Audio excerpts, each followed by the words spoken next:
We are now in the, not in the middle of the walking. We are 3 hours now walking.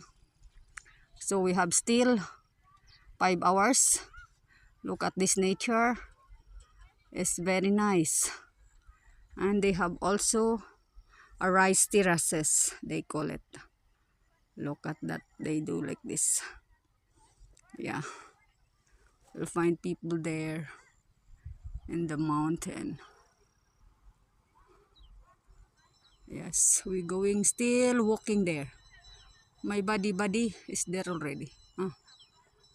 Still there. We are not in the even in the halfway.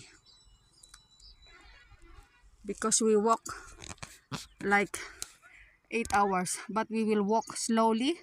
So maybe we will reach 12 hours. 6 o'clock in the evening or in the afternoon. Because we walk like a turtle. It's in the jungle.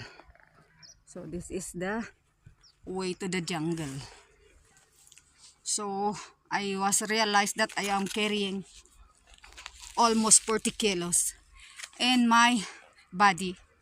And my back is 35 liter. And then my side. Just imagine that you carry for almost 8 hours walking. Walking only. No ride. It's not allowed here to ride. How can you ride this kind of?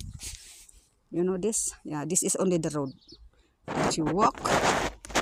And then you walk. And then you walk. Like that only. This is the road. Going up. This to the mountain. Look at that. Rice terraces. You see? All people there. They are there. They're living here.